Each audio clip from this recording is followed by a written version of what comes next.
Good day, traders. This time, I have a bad time trading IK option with straight 8 lose. It is because it's difficult to trade on OTC market rather than on normal market. But some of my colleagues that it's better to use the trader's sentiment since the market is just manipulated by the broker and he gave me tips on this. Then I will try to trade by using his method. So our strategy is this.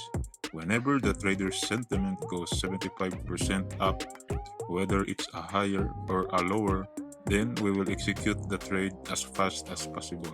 This way, it makes it to follow the trader's sentiment.